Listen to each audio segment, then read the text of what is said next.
세상의 모든 지식 언더스탠딩. 이번에는 오늘 시간은 최근에 스페인하고 포르투갈에서 엄청난 큰 정전이 있었다. 네, 외신에서 많이 본 것 같긴 해요. 네, 그래서 뭐 그게 태양광 전지가 태양광 발전이 나와서 그렇다. 네. 여기까지 나왔는데 그 다음부터 이해가 안 가서 도대체 이 기자들은 알고 쓴 건지 모르고 쓴 건지 대체 나도 보는 사람도 모르겠고 쓴 사람도 모르는 것 같고 굉장히 오리무중이라 요거 좀 친절하게 설명해 달라고 우리 언더스탠 김상훈 기자, 친절한 김상훈 기자께 부탁드렸습니다. 네. 어서 오십시오. 네, 어서 안녕하세요. 오세요. 김상훈입니다. 네, 친절하게 오늘 설명해 주실 거죠? 일단은 태양광 발전 때문에 그렇다는 아니고 직접적인 원인은 뒤에 설명을 드리겠지만 아직 밝혀지진 않았습니다. 근데 다만 직접적 원인이 뭐였는지는 모르겠지만 이게 결과적으로 대정전까지 이어지는 과정에서 이게 태양광 발전이나 풍력 발전소 때문이다라는 전문가들의 분석이 있다라는 설명을 드릴 텐데 일단 지난달 28일이었죠. 잠깐 슬라이드 먼저 보여드리면 우와, 완전 정전된 건 아니네요. 그래도 불 들어온 데가 좀 완전 있네. 정전은 됐습니다. 근데 다만 이게 밤이잖아요. 그때 정오 12시 30분 무렵에 정전이 됐고 밤에는 어느 정도 복구가 됐겠죠.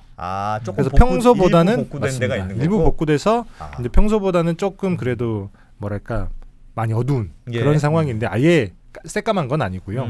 이게 어쨌든 유럽 역사상 최악의 규모의 대정전이다. 12시 말씀처럼 12시간 동안 뭐 주요 도시를 포함한 이베리아 반도 전체에 불이 꺼졌었고 그래서 요거 슬라이드 보여드리면 이게 낮이었거든요. 이게 왜 이렇게 트래픽 잼이 심하냐면 신호등이 꺼졌습니다. 신호등이 없으니까. 신호등이 꺼졌으니까 이게 거의 뭐 엉망진창이 되는 거죠. 신호등 한번 안 나가면 저렇게 되는구나. 고장 나면. 그래서 진짜 정말 우리가 전기가 평소에 너무 당연한 거기 때문에 전혀 모르고 지내다가 이게 정전이 한번 오게 되면 이렇게까지 불편할 수 있구나라고 하는 거를 알 수 있는데 거의 뭐 석기 시대로 돌아가는 거랑 비슷한 거거든요. 사람이 와서 해야지 이걸 가시오 맞고. 근데 그게 뭐 교통 순경이 그렇게 많은 것도 아니고 전체 도로에 살 수 있을까요? 이베리아 반도 전역에 교통 워낙 정전이 됐으니까. 그래서 여튼 100% 복구되기까지도 만 하루 정도의 시간이 걸렸어요. 그래서 경제적 피해 규모는 뭐 적게는 16억 유로. 우리나라 돈으로 치면 2.6조, 그다음에 많게는 45억 유로, 한 7.3조 원 정도 될 것이다라고 추정이 되고 있기는 한데 이게 정전이라고 하는 건 사실 전 세계에 굉장히 많은 나라들에서 벌어지고 있긴 하거든요. 우리나라가 잘 모르긴 하지만 근데 이번에 그 정전 같은 경우는 특별한 의미가 있는 게 역사상 최악의 원전은 사실 아니기는 해요. 예전에 2012년도에 인도에서 7억 명이 피해가 그건 완전 새까맸다. 그거는 그렇죠. 그게 역사상 최악의 정전인데 이번 대정전은 뭐가 다르냐면 이게 유럽에서 특히 조금 많이 벌어지고 있는 일이긴 합니다만 기존에 있던 발전 체계에서 재생에너지로 하나둘씩 넘어가는 단계이고 특히나 스페인 같은 경우는 신재생에너지가 굉장히 많습니다. 그래서 얘네들을 이렇게 송전망 안에 집어 넣어야 되는데 이 둘 사이가 아직 궁합이 그렇게 맞질 않아요. 그래서 이게 새로운 시대로 이제 어떻게 보면 에너지가 접어들어가고 있는 과정에서 우리가 경험해보지 못했던 종류의 대정전이 발생을 했다. 아니 그걸 모르겠어요. 그러니까 이번에 뭐 태양광 발전, 풍력 발전 이런 유럽 나라들이 많이들 그러는데 신재생 에너지 비중이 높아요. 신재생 에너지 비중이 높은 거하고 정전하고 무슨 관계냐 대체? 조금 어렵기는 합니다. 일단은 그 직접적인 원인은 제가 아직 밝혀지지 않았다고 말씀드렸잖아요. 공식 조사가 아직 안 나온 거고. 맞습니다. 그래서 뭐 여러 가지 뭐 이야기가 나오고 있습니다만 정말 중요한 거는 직접적인 원인이 뭐냐가 아니라 이게 송전망에서 이제 전기가 움직이는 길이 송전망이잖아요. 이 송전망 안에서 주파수라고 하는 게 굉장히 많이 널뛰었다라고 하는 거거든요. 이게 무슨 얘기냐고 하면 조금 어렵기는 한데 송전망에서 핵심은 전압과 주파수를 굉장히 일정하게 유지하는 겁니다. 교류요? 교류? 맞습니다. 교류. 보통 송전망은 다 교류예요. 전압은 이제 220볼트냐 110볼트냐. 이제 처음에 발전소에서는 굉장히 고압으로 쏘는 거죠. 왜 고압으로 쏘냐면 멀리 보내야 되잖아요. 근데 전압이 낮으면 송전 손실이 굉장히 큽니다. 그렇기 때문에 처음에는 굉장히 높은 전압으로 보내야 되고 이게 일반 가정까지 들어가게 되면 전압이 250볼트까지 낮아지잖아요. 이런 경우에는 전압을 계속 멀리 보내지만 계속 낮춰야 되기 때문에 이 전압을 낮추는 변압의 과정이 필요한 건데 직류로 하게 되면 이 변압하는데 굉장히 어렵습니다. 돈이 굉장히 많이 들거든요. 네. 그래서 보통 송전망 같은 경우에는 대부분 다 교류로 하는 거죠. 그래서 이게 전압도 쉽게 낮출 수 있는 데다가 교류로 보내기 때문에 교류라고 하는 게 일종의 주파수가 있는 거잖아요. 예. 그래서 이 주파수랑 전압을 굉장히 일정하게 유지하는 게 중요한 건데 그래서 우리나라 같은 경우에는 표준 주파수가 따로 있습니다. 전격 주파수라고 해서 이게 60Hz입니다. 그 전압은 전기의 압력, 얼마나 네, 네. 센 강도로 전기를 보내느냐. 네. 그게 전압이고 주파수는 그 전기 내에 전자의 뭐 파동이라고 하던가요? 전기의 파동. 파동 맞나요? 예, 맞습니다. 이렇게 된다는 거잖아요. 그렇죠. 이렇게 그 파동이 일정한 주기가 돼야지 널뛰기 하면 안 된다. 맞습니다. 그런 거죠? 그렇죠. 그게 왜 중요해요? 주파수가? 이게 아까 말씀드렸던 전격 주파수라고 하는 게 있다고 말씀드렸죠. 우리나라는 60Hz, 유럽은 50Hz인데 이게 왜 중요하냐면 우리가 전자기기를 많이 쓰잖아요. 집에서 세탁기, 냉장고, 에어컨 이런 것들은 모터로 돌아갑니다. 네. 왜 모터로 돌아가냐면 교류로 전기를 받기 때문에 이 모터가 이 교류에 전격 주파수에 맞춰서 회전을 해요. 예. 그래서 60Hz라고 하는 얘기는 모터가 3,600번 회전한다는 얘기랑 똑같거든요. 그래서 이 모터로 돌아가기 때문에 이 모터에 맞춰서 이게 회전을 하는 건데 주파수가 널뛰게 되면 예. 예를 들면 전격 헤르츠가 60Hz 잠깐 슬라이드 하나 먼저 더 보여드리면 예. 여기 보시면 이건 아답터예요. 어댑터. 예. 요거는 전자기기 같은 경우에 네. 여기 보시면 이렇게 써 있네요. 50에서 60Hz라고 적혀 있잖아요. 요 사이에 있는 전기를 받아서 작동하는 전자제품이야. 요 주파수여야 된다. 아. 그래서 보통 우리가 쓰는 뭐 휴대폰이라든지 그다음에 태블릿, 그다음에 PC 예. 이런 것도 어댑터가 있는 전자기기들은 이 교류 전력을 직류로 바꿔서 사용을 합니다. 그렇죠. 그렇죠. 그게 그렇죠. 어댑터예요. 그게 우리 휴대폰은 다 그렇죠. 직류로 쓰는 거니까. 맞습니다. 근데 이게 주파수가 변동을 하게 되면 어댑터가 망가져요. 그래서 일단 전자기기 같은 경우에도 이 헤르츠가 많이 널뛰기를 하면 안 되는 부분이 있고 또 아까 말씀드렸던 세탁기, 에어컨, 냉장고 이런 것도 모터가 돌아가는데 예. 예를 들면 60Hz 전격 주파수에 맞춰서 모터를 만들어 놨는데 예를 들면 70Hz가 들어왔다. 예. 네, 그러면 주파수가 높은 거잖아요. 네, 더 그러면 널뛰기 더 넓힌 거네. 모터가 그 회전에 맞춰서 돌아야 되기 때문에 굉장히 빨리 돌게 됩니다. 원래 계획된 것보다 달라지게 된다. 성능이. 그렇죠. 아. 그래서 모터가 빨리 돌게 되면 부품 손상이 심해져서 수명이 짧아져요. 아. 이런 문제가 있기 때문에 이 주파수를 굉장히 일정하게 유지하는 게 어떻게 보면 송전망의 핵심 과제인 건데 품질이 좋은 전기 네. 할 때 그 품질이라는 게 굉장히 안정적인 주파수를 계속 유지한 전기를 보내. 널뛰기 하는 게 아니고 맞습니다. 높았다 낮았다 하는 게 아니고 맞습니다. 우리가 60으로 보낼게 하면 항상 60으로. 그럼 그렇죠. 그 전기를 받으면 그 속도에 맞춰서 항상 모터가 돌아갈 수 있다. 맞습니다. 아, 그 맞습니까? 우리 둘 다 문과여가지고 솔직히 약간 자신은 없습니다. 사실 저도 문과라서 정확히 아는 건 아니지만 어쨌든 예? 이 주파수가 굉장히 중요하다. 그래서 이 전격 주파수에 맞춰서 해야 되는데 이 전격 주파수에서 벗어나게 되면 전자기기가 망가질 위험이 있기 때문에 예. 이 주파수를 맞추는 것도 중요하고 또 이 주파수가 중요한 가장 큰 이유 중에 하나는 이게 주파수라고 하는 거는 사실 일종의 송전망이라고 하는 게 전기가 쓰는 사람이 있고 공급하는 쪽이 있잖아요. 예. 이 양 끝단의 중간에 있는 게 송전망인 건데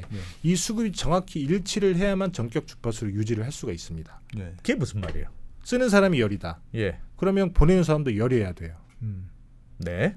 근데 예를 그게 들면 어떻게 딱 맞아요? 안 맞을 때도 있지. 그렇죠. 이제 그게 일종의 그 송전망의 가장 그 뭐랄까 딜레마 같은 건데 우리가 인위적으로 딱 맞출 수는 없어요. 예. 우리가 5천만 명이잖아요. 5천만 명이 공장도 어마어마하게 많이 있는데 어떻게 쓰는 만큼 딱 정확하게 이걸 공급하겠냐. 공급을 하겠냐. 예. 그래서 이 송전망 안에는 굉장히 이런 것들을 맞출 수 있게끔 여러 장치가 들어가 있습니다. 예. 하여튼 중요한 거는 이 60Hz를 정확히 맞춰야 되는데 그래서 보통은 2011년도에 우리가 그 뭐랄까요 대정전이 한번 있었잖아요. 수양정전. 예. 그때 당시에도 쓰는 사람이 갑자기 너무 많아졌어요. 이상 기온 때문에 갑자기 가을이 다 됐는데 에어컨이 너무 빵빵 트는 거예요. 그래서 쓰는 사람이 많아진 만큼 전기를 공급을 해야 되는데 예. 하필이면 그때 당시에 발전소가 이제 여름이 지났으니까 이제 발전소는 전기는 많이 쓴 것 같아. 이제 가을이니까 많이 안 쓰겠지 하고 하나둘씩 다 정비로 보내버립니다. 그냥 발전소를 끈 거잖아요. 예. 근데 갑자기 이렇게 높아지고 돌릴 수 있는 발전소는 줄어들어 있었어요. 이게 공급이 안 되는 거죠. 안 맞는 거죠. 그러면 주파수가 당연히 쓰는 사람은 많고 공급하는 사람이 적으면 주파수가 낮아집니다. 왜요? 이게 수도관에 비유하면 정확한 비유는 아니지만 조금 이해하기 편하실 건데 10명이 쓰는 수도관에 물줄기를 집어 넣었어요. 예. 근데 10명이 쓰면 뭐 딱 그만큼의 10명이 그걸 수압이, 나눠 쓰는데 수압이 이렇게 물줄기가 물줄기의 세기가 그 정도 그 뭐랄까 지속되겠죠. 예. 근데 10명이 쓰다가 20명으로 늘어났다고 해보세요. 네. 그럼 물줄기가 줄어들겠죠. 네. 그러니까 공급하는 것보다 쓰는 사람이 많으면 이 세기가 줄어드는 건데. 그러네요. 그러면 더 많이 보내줘야 되겠네. 맞습니다. 똑같은 물줄기로 쓰려면. 그렇죠. 그래서 네. 이 전격 주파수가 흔들리게 되면 전력거래소나 한전에서 그런 걸 합니다. 발전소에 빨리 니네 발전소 돌려라. 그래서 이 수급을 계속 맞추는 거예요. 아, 그래서 네. 이 전격 주파수인 60Hz를 벗어나지 않게끔 꾸준히 유지하는데 전격 주파수의 60Hz에서 우리가 허용하는 범위가 0.2Hz밖에 안 돼요. 이제 0.2Hz 정도는 널뛰어도 이 정도까지는 허용 범위 아니니까 그 안에서 우리가 충분히 맞출 수 있다. 네. 그래서 이런 경우에는 움직이더라도 크게 문제가 안 생기는데 이걸 벗어나는 순간 굉장히 많은 일들이 벌어질 수 있는 건데. 그럼 60Hz가 원래 주기로 약속한 건데. 네. 이제 그 안에서 당연히 0.2만 넘어 60.3만 돼도 문제가 된다는 거예요? 문제가 생길 수 있다는 거죠. 어. 뒤에 자세히 설명을 드릴 텐데 그래서 스페인에서 벌어진 정전은 뭐냐면 스페인 같은 경우 유럽이기 때문에 그 전격 주파수가 50Hz입니다. 예. 네. 50Hz인데 잠깐 요 슬라이드를 한번 보여드릴게요. 이게 보시면 이게 정상 범위예요. 아주 근소한 차이로 이렇게 움직이잖아요. 푸른색이 빨간색, 뭐 푸른색 둘 다 주파수라고 생각하시면 되는데 예, 이 진동 폭이 굉장히 적습니다. 이 보시면 이게 정상적인 상황인 건데, 근데 이게 한 10분 전이에요. 스페인 대장전 벌어지기 10분 전인데 여기 보시면 이렇게 주파수가 엄청 널뛰잖아요. 어허. 이때 무슨 일이 있었다는 겁니다. 뭐가 문제가 생긴 거네. 뭐가 문제가 어떤 문제인지 모르지만 원인 불명의 문제가 생겨서 주파수가 흔들린 거예요. 예. 그래서 이거는 그래도 플러스 마이너스 0.2니까 정상 범위 안에서 움직였다가 금방 다시 또 제자리를 찾아왔어요. 이게 네. 불과 몇 초 사이에 벌어진 일인 거잖아요. 근데 이러고 난 다음에 10분 뒤에 정확히 대정전이 벌어졌는데 그때는 49.9가 아니라 49까지 내려갑니다. 우리 0.2만 벗어나도 문제가 된다고 그렇죠. 하는데. 그래서 허용 범위에서 5배까지 이렇게 주파수의 범위가 커진 건데 예. 이게 주파수의 범위가 커지면 어떤 일이 벌어지냐면 이제 보통 전자기 같은 경우에는 이렇게 차단을 해버려요. 너 이런 게 들어오면 우리가 망가져. 나 안 받을래. 그렇죠. 그래서 예를 들면 태양광 발전소라든지 풍력 발전소 같은 경우에도 발전소라고 우리가 부르긴 하지만 사실상 전자기기에 가깝다고도 볼 수도 있거든요. 예. 이렇게 주파수가 많이 변동을 하게 되면 그냥 끊어버립니다. 그래서 발전소가 전력 아예 송전망에서 이탈해버리는 거예요. 송전망을 운영하는 당국에서 그냥 자동적으로 꺼지게 돼 있어요. 자동으로요. 그래서 잠깐 슬라이드 보여드리면 이게 딱 정확히 12시 30분 정전이 벌어졌을 때 돌아가는 발전소가 어떻게 줄어드는지를 보여주는 표거든요. 예. 이 표를 보시면 한 35기가와트 규모의 발전소가 돌아가고 있었습니다. 정오니까 가장 전기를 많이 쓸 때거든요. 예. 이 정도 전기를 쓰다가 갑자기 주파수가 엄청 널뛰기 시작하면서 이러면 큰일 나는구나 하고 발전소가 멈춘 거죠. 그래서 한 60% 발전소가 멈춰버렸어요. 발전소가 멈춥니다. 그래서 그때 당시에 태양광 발전소를 비롯해 여러 발전소도 한 20기가와트 정도 발전소가 꺼져버리는데 보통 태양광이나 풍력 발전소 같은 경우에는 풍력 발전소는 제가 정확히는 모르겠습니다만 여튼 재생에너지 발전소 같은 경우에는 이 전격 주파수가 플러스 마이너스 0.5 이상 벗어나게 되면 그냥 발전소를 끊어버립니다. 그렇기 때문에 굉장히 많은 수의 발전소들이 이탈을 하게 된 거죠. 아니 제가 잘 몰라가지고 전기에 대해서 잘 몰라서 그런데, 그러니까 지금 말씀해주신 건 주파수라는 게 되게 중요하다. 중요합니다. 그러니까 주파수의 허용 범위를 벗어나면 전자기기가 망가지거나 뭐 문제가 되니까 주파수가 이상한 게 들어와. 그럼 내가 전자기기인데 나는 전자기기인데 이상한 답을 주네. 그리고 끊어버린다는 거잖아요. 어댑터가 망가지는 거죠. 어댑터가 망가질 수 있으니까 망가지거나 아니면 끊어버리거나 그렇게 되는 건데. 그게 왜 정전이 되는지 모르겠어요. 그러니까 그 연결고리를 잘 모르겠어요. 그러니까 주파수가 문제가 되거나 수요와 공급이 잘 안 맞으면 주파수가 달라지는 건 알겠어요. 그러면 품질이 나빠지거나 내가 전자기기에 문제가 생길 수는 있을 것 같아요.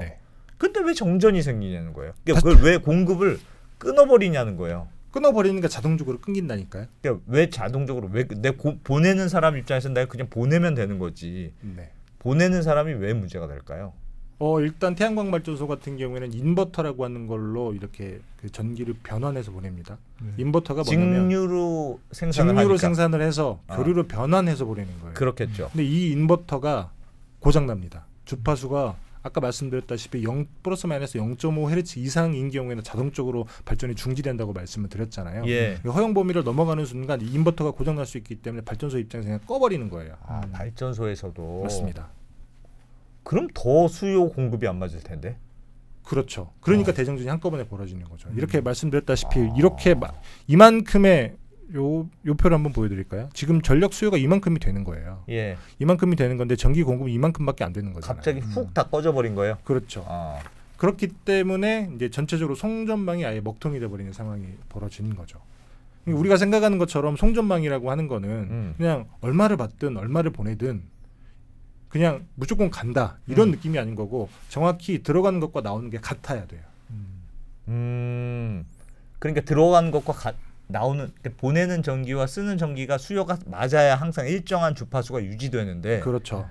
그걸 못 맞추면 아예 공급이 그냥 확 줄어버리는 일이 셧다운이 생긴다. 맞습니다. 그래서 2011년도에는 이게 안 맞았기 때문에 우리가 순환정전이라고 하죠. 이쪽 구역만 전기를 못 쓰게 정전을 시키고 이쪽 구역만 못 쓰게 정전을 시키고 이런 걸 인위적으로 하는 거거든요. 근데 그렇지 않고 대정전이라고 하는 거는 그냥 전체 전력망이 다 꺼져버리는 건데 이걸 블랙아웃이라고 합니다. 국지적인 정전이 아니라 이걸 그냥 놓아두게 되면 전체 전력망이 한꺼번에 다 꺼져버리는 거예요. 그러니까 더 큰 피해를 막기 위해서 그냥 생산을 줄여버린 전기 공급을 그냥 끊어버린다. 오히려. 그렇죠. 이제 그게 국지적인 정전인 건데 근데 스페인 같은 경우에 너무 한꺼번에 많은 발전소들이 한꺼번에 이탈을 하다 보니까 전체 전력망이 다 먹통이 됐고 그래서 예를 들면 공장들도 전기를 많이 가져다 쓰잖아요. 근데 공장들 다 멈추게 되는 거죠. 그래서 아까 말씀드렸던 7조 원 가까이 손실이 날 수 있다라고 하는 추정들이 그래서 나오는 겁니다. 그러면 평소에는 저걸 관리를 잘 했어야 되는데 관리를 잘 못한 거네요. 그래서 사실 말씀드렸다시피 들어온 것과 나가는 게 정확히 일치를 해야 되는데 이걸 인위적으로 사람이 어떻게 맞추겠어요. 불가능에 가깝잖아요. 더더군다나 순간순간 몇 초마다 그걸 다 맞춰야 되는 건데 그래서 사실 그 송전망에는 관성 시스템이라고 하는 게 들어가 있습니다. 관성 시스템이라고 하는 게 뭐냐면 송전망은 교류로 이렇게 전기가 오간다고 말씀을 드렸잖아요. 그러면 우리가 생각하는 발전소라고 하는 것들은 원전, 그다음에 석탄화력 발전소, 그다음에 천연가스 발전소가 있죠. 이런 발전소들은 터빈을 돌리는 거예요. 뭐 불을 떼 가지고 막 이렇게 모터 돌리는 거죠. 그렇죠. 이제 발전기를 돌리는 거지. 연료를 떼워서 열이 생기면 그걸로 스팀을 만들어 스팀으로 터빈을 돌리고 터빈이 돌아가면 그 옆에 붙어 있던 동기 발전기라고 하는 아이가 전기를 교류 전기를 만들어서 이제 흘려 보내는 건데. 근데 이 관성 시스템이라고 하는 게 뭐냐면 아까 말씀드렸듯이 초간 이렇게 굉장히 미세한 그 수급의 불일치는 인위적으로 맞출 수가 없어요. 그렇기 때문에 전격 주파수를 딱 그 돌아가게끔 하기 위해서 이 터빈 전통 발전소의 터빈이 예를 들면 주파수가 낮아졌다. 그러면 공급이 부족하다는 얘기인 거잖아요. 그러면 스팀을 더 쏴줍니다. 그럼 터빈이 더 빨리 돌겠죠. 그러면 전기가 더 많이 만들어져요. 그러면 떨어졌던 주파수가 다시 올라오는 거죠. 반대로 주파수가 너무 높다. 그러면 스팀을 덜 쏩니다. 그럼 회전력이 떨어지겠죠. 회전력이 떨어지면서 전기가 덜 만들어지고 그러면 다시 주파수가 떨어지는 거고. 그래서 원래 전통의 발전소들은 이런 식으로 터빈을 어떻게 빨리 돌리고 늦춰서 주파수 변동폭에 맞춰서 운전하게끔 그렇게 이미 설계를 해놨어요. 야, 그 자전거와 비슷하네요. 와, 넘어질 것 같아. 빨리 돌려 하면 좀 안 넘어지고. 그렇죠. 뭐 그런 느낌이네요. 그래서 이걸 주파수 추종 운전이라고 하는 건데 그래서 전통 발전소인 경우에는 교류를 만들어내는 전통 발전소인 경우에 터빈을 돌리기 때문에 이런 설비들이 다 들어가 있습니다. 그래서 처음부터 송전망 같은 경우에는 우리가 굉장히 미세한 주파수의 변동까지 다 잡을 수 없기 때문에 자동으로 그게 돌아가게끔 다 설계를 해놓은 거예요. 그래서 보통 조금 더 빨리 돌려, 조금 더 천천히 돌려. 맞습니다. 그래서 구조적으로 그러니까 아주 순간순간 벌어지는 이 주파수의 변동폭은 그 관성 시스템으로 이걸 막고 구조적으로 갑자기 수요가 급증을 한다. 그런 경우에는 전력거래선을 한전해서 그럼 빨리 다른 예비 전력이라고 하죠. 멈춰있던 발전소를 빨리 돌리면서 구조적으로 맞추는. 그래서 먼저 순간에 벌어지는 전력 수급 불일치는 이 관성 시스템으로 막고 열심히 더 빨리 돌리는 걸 하고 그렇죠. 그걸로 안 되겠다 싶으면 발전소를 투입하고 끄고 이런 방식으로 이렇게 운영을 하는 건데 백종원 기자 빨리 합류하기 전에 내가 좀 더 빨리 돌려서 막는 거네. 그런 셈이네요. 그럴 수도 있죠. 근데 문제는 뭐냐면 스페인 같은 경우에는 이 신재생 에너지가 너무 많아요. 그 왜 문제예요? 아까 말씀드렸다시피 신재생 에너지는 이 관성이라고 하는 게 없거나 이거 굉장히 돌리는 게 낮습니다. 아니니까 열로 돌리는 게 아니니까. 그렇죠. 그러니까 얘는 그러니까 예를 들면 그런 거잖아요. 양과 속도를 마음대로 조정할 수 없다. 아 그렇긴 햇볕이나 하겠네. 바람을 인위적으로 조정할 수 없는 것처럼 햇빛이 쬐는 만큼 발전을 하는 거고 그렇죠. 바람이 부는 만큼 발전을 하는 건데 예. 근데 우리가 생각하는 기존 전통의 발전소는 필요하면 더 떼고 안 필요하면 덜 떼고 이게 가능하지만 이건 안 되잖아요. 그렇죠. 이게 가능성의 문제이기도 하지만 여튼 이렇게 들어오는 대로 바로 변환을 해서 보낸단 말이에요. 얘는 관성이랑은 전혀 상관이 없습니다. 그렇죠. 그렇겠네. 그렇죠. 그래서 얘는 들어오는 만큼 인버터로 변환해서 교류를 보내주고 이런 건데 그러니까 관성이 당연히 있을 수가 없죠. 내가 조절하기가 어려웠다. 맞습니다. 그래서 이 굉장히 순식간에 벌어지는 이 주파수의 변동을 얘는 막아줄 수가 없는, 받아줄 수가 없는 거예요. 그래서 이런 아이들이 굉장히 많이 있다 보면 당연히 관성이 굉장히 바닥으로 떨어지겠죠. 얼마나 많았습니까? 스페인은? 스페인 같은 경우에는 잠깐 슬라이드 보여드리면 이게 지난해 4월까지 기준이긴 하지만 대략 지난해 그 실적도 비슷한 걸로 추정이 됩니다.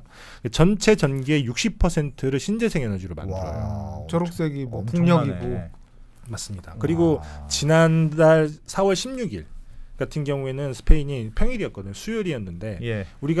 오늘은 우리가 스페인에 필요한 전체 전기를 다 신재생 에너지로만 만들었다라고 한번 발표를 하기도 했거든요. 그러니까 전체 쓰는 전력을 다 재생 에너지로만 만든 거예요. 예. 물론 그 안에는 풍력, 수력, 태양광이 다 녹여 있긴 합니다만 여튼 이렇게 관성이 낮은 재생 에너지 발전소를 한꺼번에 다 많이 우겨 넣다 보니까 이 외부 충격 때문에 생기는 그 아주 짧은 순간에 그 주파수의 변동 이걸 받아줄 수가 없었던 거예요.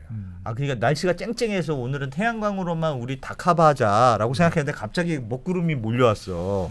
아니요, 그거는 가능성의 문제인 거고 예. 먹구름의 문제가 아니라 예를 들면 그 보통 주파수가 튀는 경우에는 수급 불일치라고 말씀을 드렸잖아요. 근데 수급 불일치는 예를 들면 갑자기 쓰는 사람이 많거나 혹은 갑자기 공급하는 게 많거나 이런 경우에도 벌어지기도 하지만 예. 예를 들면 단선 사고, 그러니까 전력망이 쭉 다 이어져 있어요.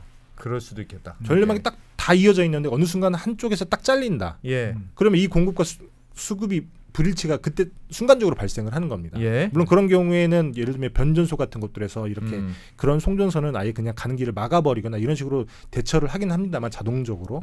그럼에도 불구하고 이런 외부 충격이 왔을 때 이걸 받아줘야 되는데 이걸 받아줄 수가 없으면 계속 이렇게 변동폭이 커지다가 어느 순간에 이 허용 범위를 넘어서게 되면 발전소에 다 꺼져버리는 거죠.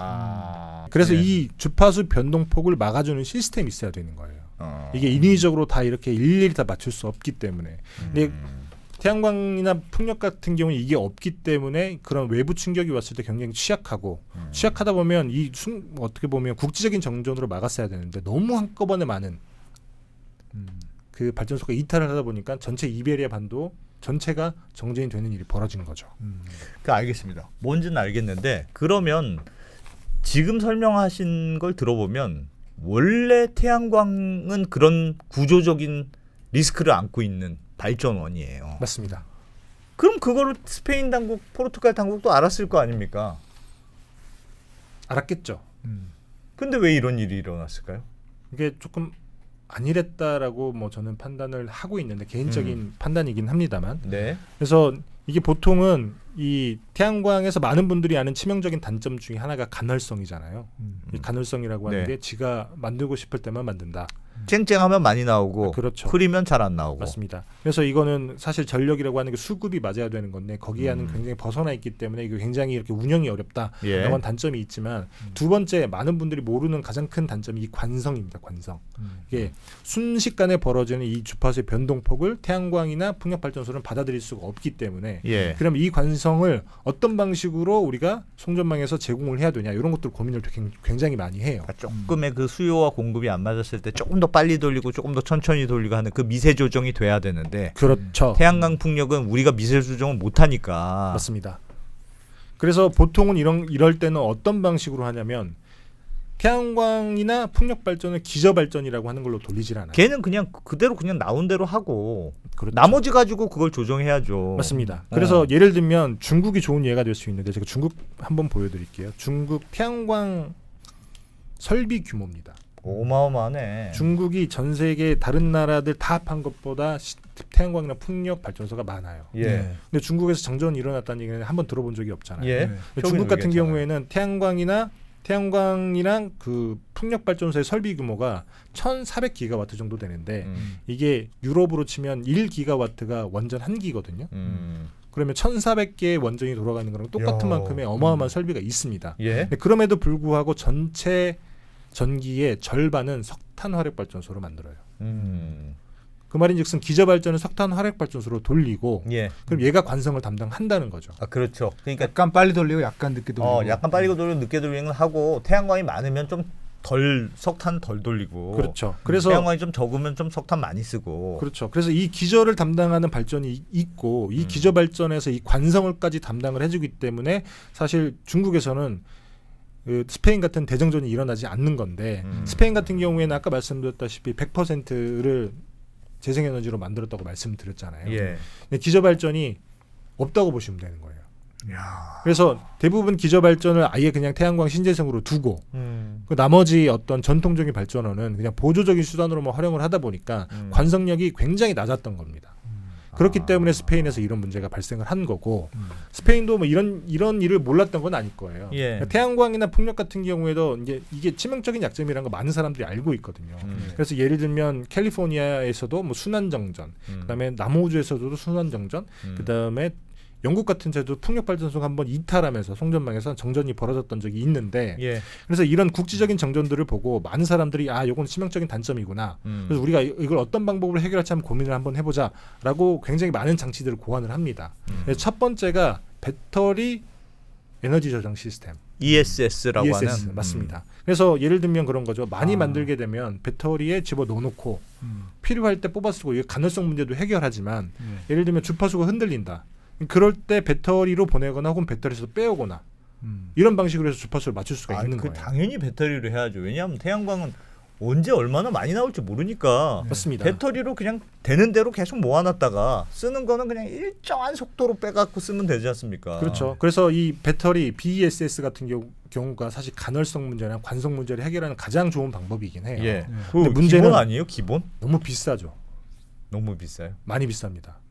태양광 발전 만드는 것보다 ESS가 더 비쌉니까? 배보다 배꼽이 더 큰 걸로 제가 알고 있는데 그래서 스페인 같은 경우에는 뭐 라보뱅크라고 네덜란드에 있는 은행이 한번 내놓은 수치가 있더라고요.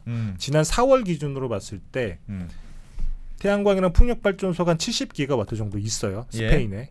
근데 그 ESS 같은 경우에는 60메가와트 정도밖에 안 됩니다. 훨씬 적네. 그러니까 아주 태양광은 적죠. 있는데 그 ESS를 안 깔아놓은 거군요. 비싸니까.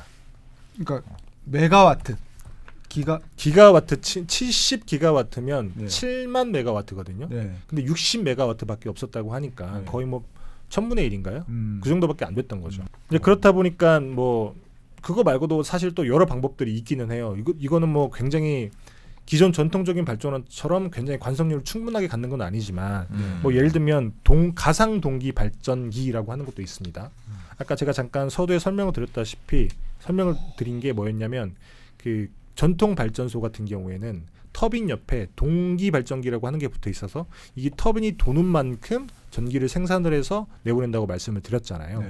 근데 태양광 같은 경우에는 터빈이 없잖아요. 네. 그래서 이 인버터라고 하는 장치에 알고리즘을 넣습니다.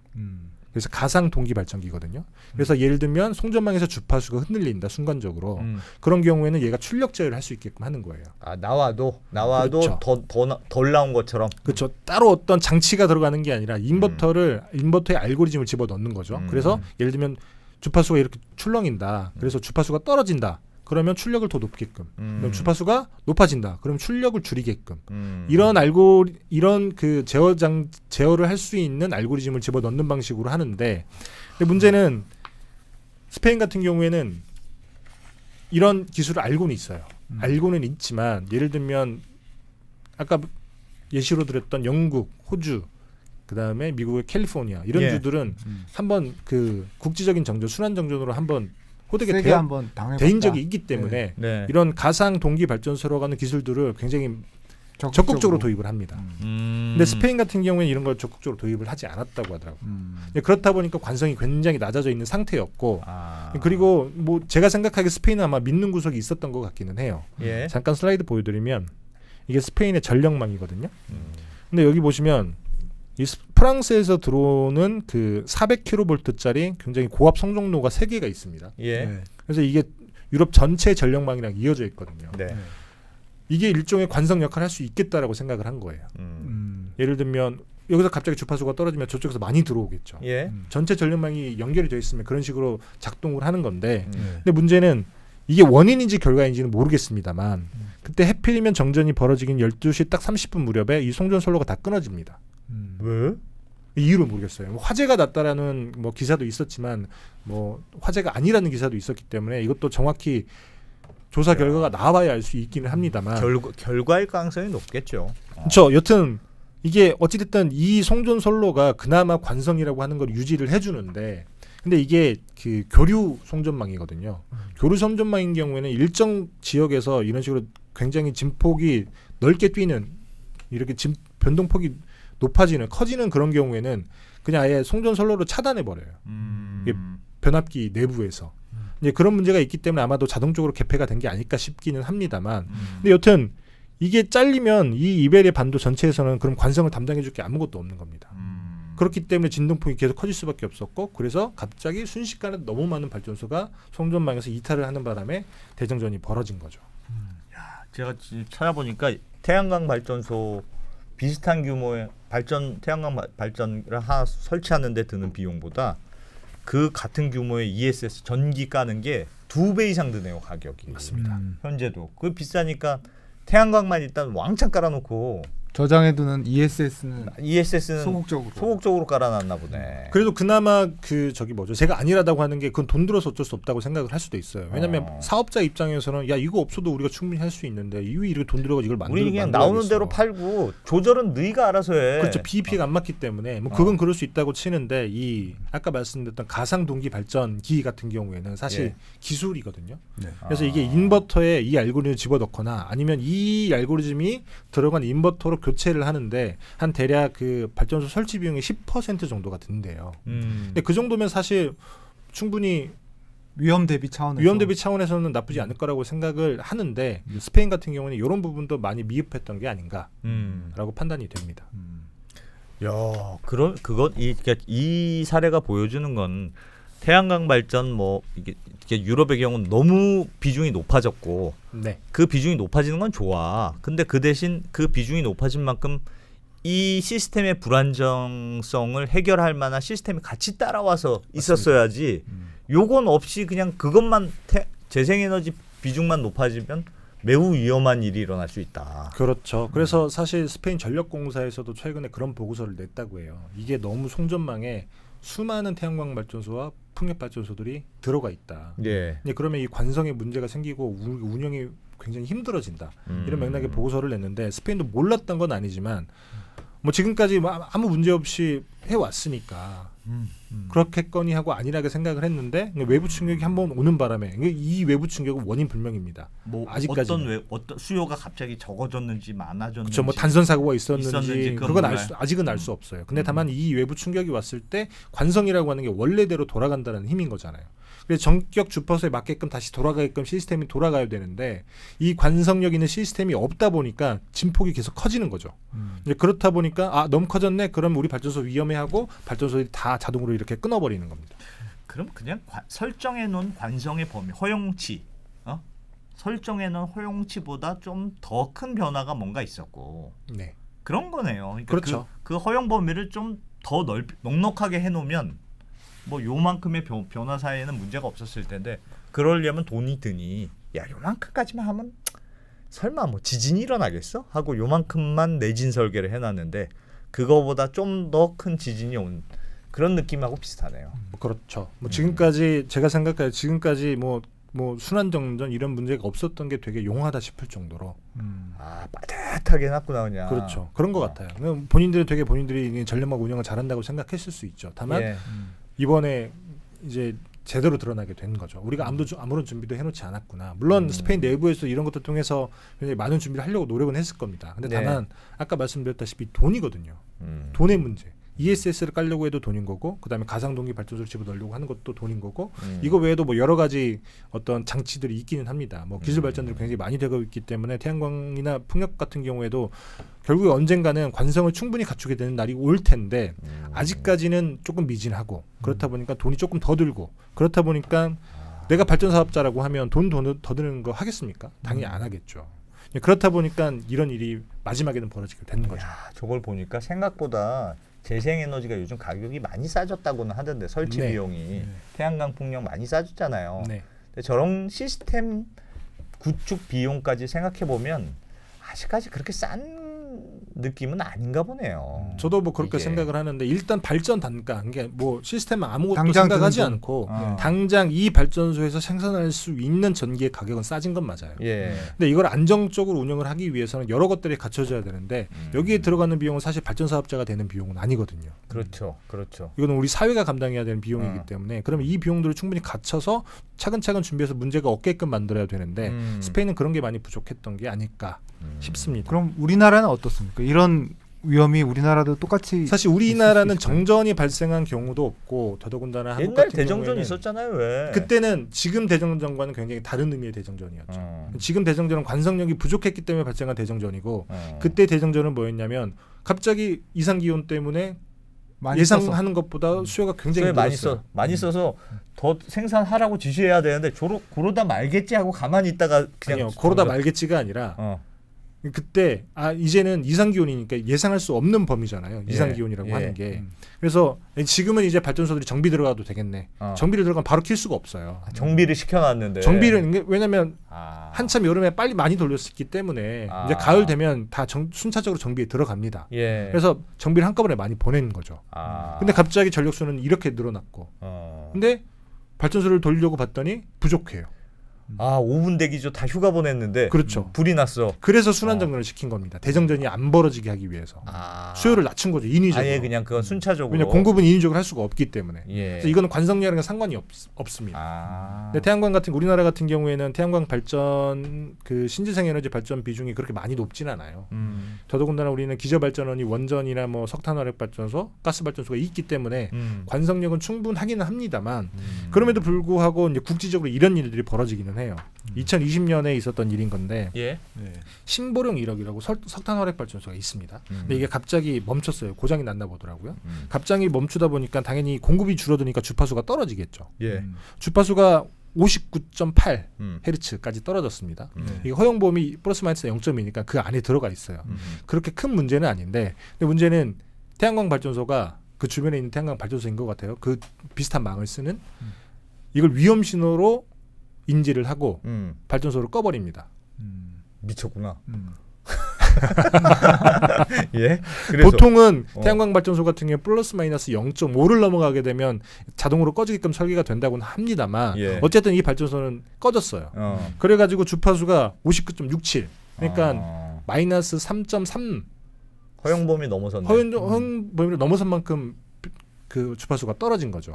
물론 그때는 뭐 그렇게 큰 일이 벌어지지는 않았습니다만 여튼 우리도 태양광 발전소가 많이 들어오게 되면 이런 아슬아슬한 일들이 많이 벌어진다는 거죠. 야, 진짜 전력 개통, 그 전기의 품질을 유지한다는 게 굉장히 어려운 일이네요. 굉장히 어렵습니다. 우리가 생각하기에 그냥 여기서 만들어서 보내면 저기서 받겠지. 그냥 고속도로처럼 그냥 들어가고 뭐 필요할 때 나가고 이렇게 되겠지라고 생각을 하지만 그게 아니라 이 수급과, 그러니까 수요와 공급이 정확하게 일치를 해야 돼요. 안 그러면 주파수가 널뛰고, 주파수가 널뛰면 그걸 받아 쓰는 전력기기들이 망가지기 때문에 그래서 굉장히 이 수급 맞추는 게 굉장히 어렵습니다. 그렇기 때문에 관성 시스템이라고 하는 게 무조건 필요한 거고, 근데 태양광이나 풍력은 아직까지는 전통 발전원만큼 충분한 관성력을 가지지는 못했다. 그래서 스페인에서 이런 대정전이 벌어졌다. 이런 뭐 알겠습니다. 조금 이해가네. 오, 김상우 기자 좀 조금 아네요. 열심히 공부했습니다. 저라고 이런 걸 원래 알았겠습니까?